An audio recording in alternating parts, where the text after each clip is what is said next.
I've got a different kind of video for you today, so do let me know in the comments if you like this video once you've watched it. But I've got the new stamp club, which is Tonic Stamp Club number 25, which is called Rawsome Dinos, and I've made quite a few projects that you will have seen in my up close video. I'm not sure if I'm going to put this one up the same day or before or after the up close video, but in that video I showed multiple birthday cards, I showed some invitations, some cupcake toppers and 3 extra cards as well. But I thought this card here, which is one of the invitations, and I've done it as raw and then means you're invited, because on the stamp set it had a different meaning for what raw could mean, and I thought it worked really nicely as a birthday invitation for a little kid. And I did a different sort of background on this card using lots of different Nuvo drops and some acrylic paint, so I thought it might be nice to show you step by step exactly how I made this card. So rather than it just being a sped up video, it's going to be a real-time video with exact steps of how I created it, so you could create this exact card or apply it to something else as well, maybe use different colours and create a background for a different card too. But this is the card. It's one of my small sort of sized cards, and I've used the main sort of focal oval element just from Kraft card with some of the golden vellum behind it. Then I've also got some of the skulls and also the skull cut into the rock as a couple of extra accents on the corners. And then I've done the sentiment raw and I've cut it out twice from some orange cardstock. I've coloured in the gorgeous little dinosaur and he's got some gold spots on him, and I'll show you how I did that. And I've just used the coordinating die to cut him out, and I will show you how to line that up as well. And then I've just used my ancient old Dymo labeler to finish off the sentiment on the card as well. So let's get started with the background. I have got one that's already dry, so you don't have to wait for it to dry with me. And because I'm just doing this as an extra one, I'm not really going to need this background. I'm just going to do it on a smaller piece of card. But when I was creating all of the backgrounds for these cards, I worked on more of like an A5 piece of card so that I could trim off the edges so the colour goes right to the edges. But just because I'm demoing it, I'll just show you on a smaller piece. But all of the things that I'm using are loads of different Nuvo drops. So we've got Olive Branch, which is a gorgeous olive green. It's almost a little bit translucent, but it is one of the normal gloss drops. This one's also a little bit translucent, but again, it's one of the normal gloss drops, not a jewel drop. And this one is called Velvet Sage. I'm also using a stone drop to give some texture, because I thought it'd work nicely with sort of like prehistoric dinosaurs. And this one is called Crushed Aloe. And then I've also got a dream drop, which adds some really beautiful shimmer. I've got a few scraps here. I'm wondering if I can show you in the little scraps there. You can see that gorgeous little bit of shimmer from the dream drops in there. And this is the Enchanted Elixir colour of dream drop. Then I've also brought in some acrylic paint. You don't have to have this exact brand or type of acrylic paint. I just wanted something to sort of deepen the depths of the colours. But if you did want to use exactly the same, I have used olive and syrup from the Dina Wakley Ranger line of paints. And then I forgot to do it in the one that I've got dry to finish off this card for you, but I did also, when the paint was still wet, I sprinkled in some of this star confetti. You can see a couple of them are here. There's more, but they're sort of got hidden behind elements on the card, but they do actually stick to the drops in the paint whilst it's wet. And these are the golden stars, which came out in the most recent black and gold colour trend, which I think it was called Christmas Magic. So to do this background, literally all you're going to do is do messy blobs all over your background piece. I'm not going to go up to the edges because I'm just doing this as a little sample for you, but literally just come in with all of your different drops. They don't have to be perfect circles, they can be squiggly bits as well. It doesn't have to be neat or anything at all, and you're just going to want to go drop by drop and add some extra colours wherever you feel like you want to. You can do this multiple times if you feel like you didn't put enough down the first time. You can put some more over the top. You can also drag your scraper tool across it a couple of times as well to fill in any gaps if you've missed any places as well, which I did on all of my backgrounds. And you can also if you've let it dry and there are a few white areas in it and you think you might like that when it's dry but you decide you don't, you can also come back in and just squeeze a few extra bits of drops or paint into different areas and close up those gaps as well. So it's not like a one and done kind of background. You can definitely add to it again if you want to. And then we just want a little bit of acrylic paint, because I feel like this, it saves some of your dream drops and all of your other specialty kind of drops, but it also, it sort of adds some depth to it as well, because these are like really sort of earthy kind of green and almost browny kind of colours. It just adds a nice little bit of depth to the background, adding those acrylic paints in as well. Then you just want to take something to scrape over the top. I've got one of these sort of scrapey stencil kind of tools that's supposed to be to make your stencil paste go over your stencil really nice and evenly, but I find this works really nicely. But you can also use an old credit card or an old gift card or an old room key for a travel lodge or something as well. But literally all you're going to do is just scrape the background across, and you're just sort of melding all of those colours together to give this really cool sort of prehistoric, almost like stone or just sort of old wall boulder, you know, kind of a background really. And then you're just going to let that dry, and if there's any areas, I mean, I've got a little bit left on there, I could easily scrape a little bit more onto there too, but if there's any areas that you don't like when it is dry, you can just come back in and go over the top of it and fill in any of those areas. But also while it is wet, you can come in with your golden stars confetti and sprinkle some of that in as well, and it will grab to the wet areas. They might not stick everywhere that you've sprinkled them, but most of the time they will kind of grab to anything that's wet, and then when it dries it will sort of hold it in place for you. So you can add those beautiful stars in there, and don't just think you have to do it in these colours to go with this card. You can take this technique and idea and apply it to any of your other Nuvo drop colours that you have. Make Christmas card backgrounds, birthday card backgrounds, you know, all sorts of different ideas. So that is the main background. And here is my dried version, which I forgot to put the stars in, but you can see how beautifully the dream drop kind of catches the light, and the sort of shiny effect that all of those drops together kind of gives. And here where you can see little dots, this was where I was trying to be more precise with putting my drops down, because this was actually the first ever background that I did, and then I recreated more of them to do the other cards, and I waited a little bit too long before I dragged the colour out. So I think it was the acrylic paint that did that actually left the little dot shapes. But if you didn't like that, you could easily come back over with a little bit more colour and disguise that if that happens to you as well. But I don't really mind it. It's going to get covered up with some of the die cut elements as well. But that is my dried background. If you want to know the exact size I cut it to, it is 3 3/4 inches, which is about 9.5 centimetres, by 5 1/8 inch, which is about 13 centimetres. So that's the size panel that I've cut it to. Then I have gone and die cut this gorgeous oval with that fabulous scene in it, just from the Tonic Kraft card. And then I've just cut the oval from their gorgeous golden vellum as well. And we're going to layer those two together. And then for the rest of the background decoration, I have cut again from their Kraft card. I love their Kraft card. It's a really lovely colour. It's deeper than other Kraft cards actually that I have in my stash. But it's a really beautiful brown colour that goes really nicely with all of these colours. And these two, I actually just taped the skull die inside the little rock die and cut them both together. So I've actually only used as much card as those two rocks, but I've got all 4 of these little decorations to add onto the background of the card. And we're going to put one of those in the top right corner, one in the bottom left corner, and then these in the other 2 remaining corners, just to fill in a little bit of the design.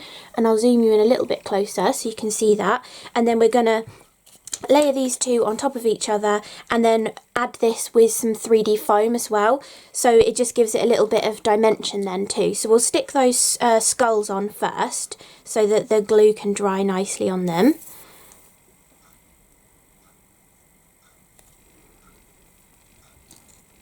And press it down nice and firmly so that it can kind of hold to those drops. Because we have put the drops and the acrylic paint on there, it's more of a slick surface than just gluing it to card, so you might need to leave an acrylic block on top of there, or just keep going back and pressing it as the glue dries, just so that it's going to stay stuck on there really nicely. It doesn't matter if any of these bits overhang, because we're going to cut them off afterwards. Once the glue has dried, we can just snip off any excess pieces, and then just put the last one on that top left corner. And then we're going to use the glue to stick this gorgeous oval to that golden piece of vellum as well. So you don't want to put too much glue on. You can see how I'm like scribbling around and not like covering it in big blobs of glue. It's just tiny little beads of glue. And then you can also tap some of it off as well if you want to. You don't have to tap it onto your hand. You could do it onto a scrap piece of paper if you want to too, or a bit of kitchen roll or something. And you've got enough manoeuvrability in the wet glue just to make sure it's in the centre of the oval. But if you didn't want to go to the effort of cutting the oval to go behind, you could definitely just stick that to a scrap of your gold vellum and trim around it with your scissors. You don't have to have actually cut the oval out as well. But I just thought for the demo it's quite nice to have already got that cut out to show you. Then on the back of this I want to use some really low profile 3D foam. So this is actually just a 1mm depth 3D foam. Because I just really like that subtle kind of depth to something on your card. So what you're going to do is you can probably see it better actually on the camera. If I look up there I can see it better then. Because of the sheen of the vellum I can't see the detail as much as you can from above.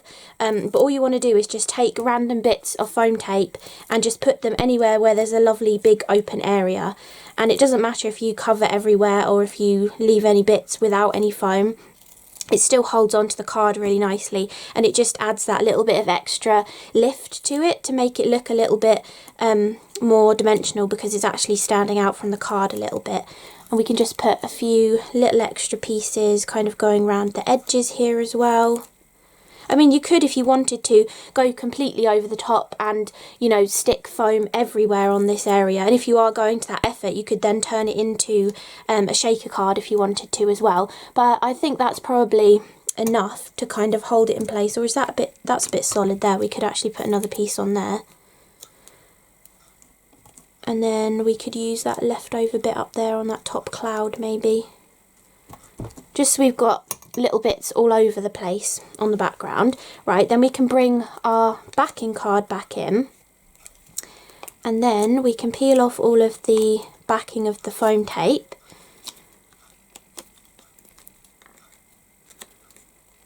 And then we can just place that right in the centre of our background. And obviously when you're trimming down your backing piece to the right size, you can kind of decide which area of your background that you prefer the most as well. And you can see actually this is covering up any of those dotty areas that were there. So if there are areas that you don't like, just design your layout to kind of hide those bits and pieces as well. Then I like to take my long bladed shears from Tonic and trim along the back like this to get rid of those excess pieces. And we can hold them down again just to make sure they're nicely stuck. Then the next step is to stamp and colour your little dinosaur. So I've already done that, so you don't have to watch the boring bit of me colouring it in. But doesn't he look so cute? And then you want to pick your coordinating die to cut out your dinosaur. Because it's a stamp club, you've got the coordinating dies there. So we can just take this, and as I've said in a lot of videos in the past, the way Tonic do their coordinating dies is really fantastic, because you can see from right above there that if I line this up, you can actually still see the entire dinosaur through the openings of the metal. So you can line it up absolutely perfectly, and then you know that you're not going to sort of mess up the one that you spent a while colouring in. So I'll zoom out a little bit so I can bring my tangerine in.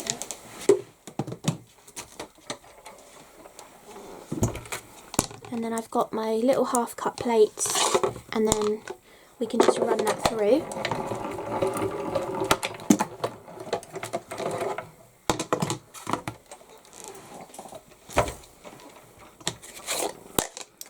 And then we can, if I zoom back in again, we can just take that die off, and you can see just how perfectly your little dinosaur has cut out. I have a feeling they've made their little edges even less than they used to be. It's really nice, just a really fine white line around the edge. So he looks absolutely adorable cut out like that.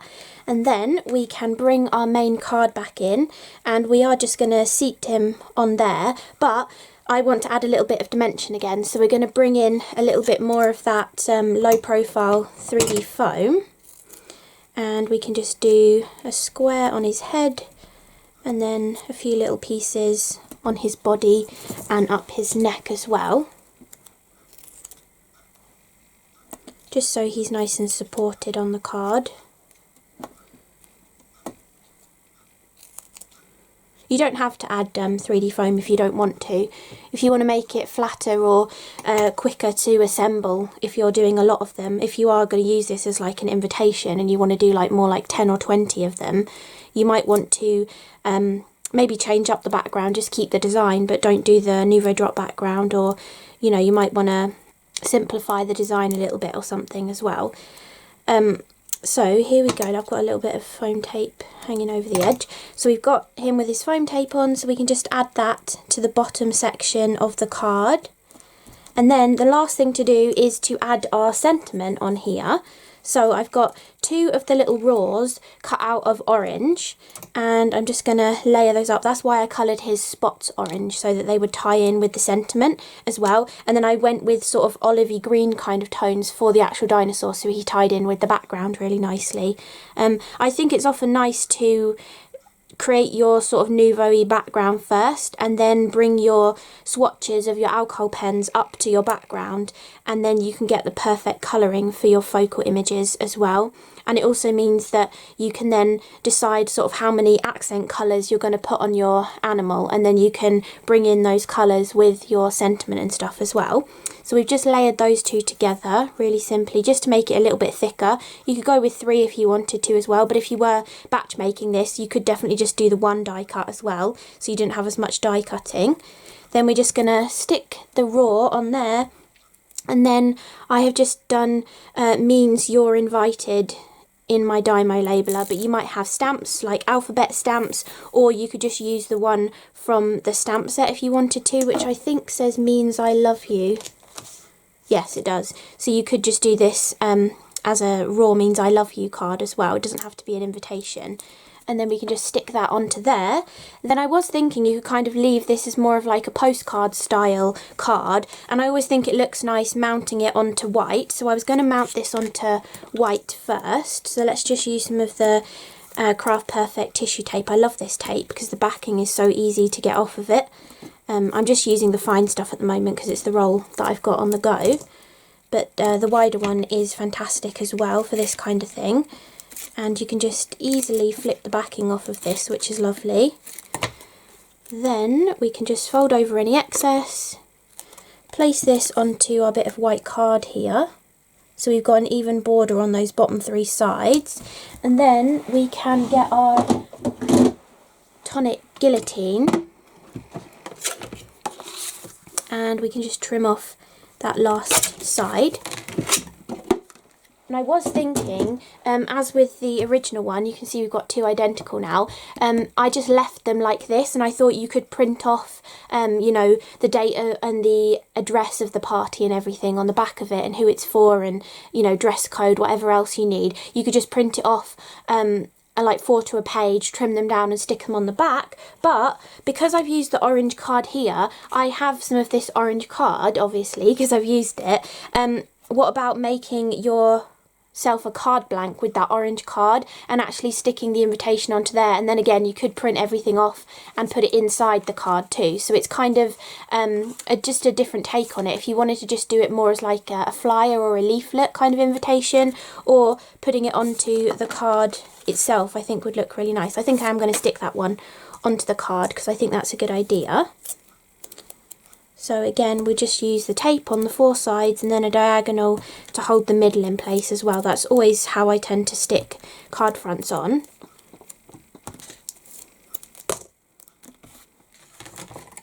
And then again, really easy to remove this backing.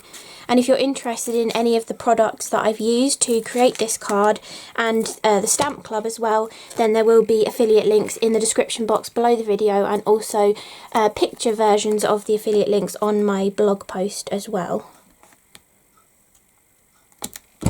And there we go, we've got our finished card. You can have it as more of like a flyer invitation, or you can do it as a proper kind of card invitation as well, or simply switch out the meaning of the word raw and you can turn it into anything else as well. You can do raw means thank you, raw means happy birthday, you can use the stamps and do raw means I love you as well. So I think it's a lovely versatile kind of design, but I really wanted to show you how to do that background because I thought it would be something that a lot of you might find useful for using or utilising some of your Nuvo drops that you might have had in your stash for a while and haven't had a chance to use yet.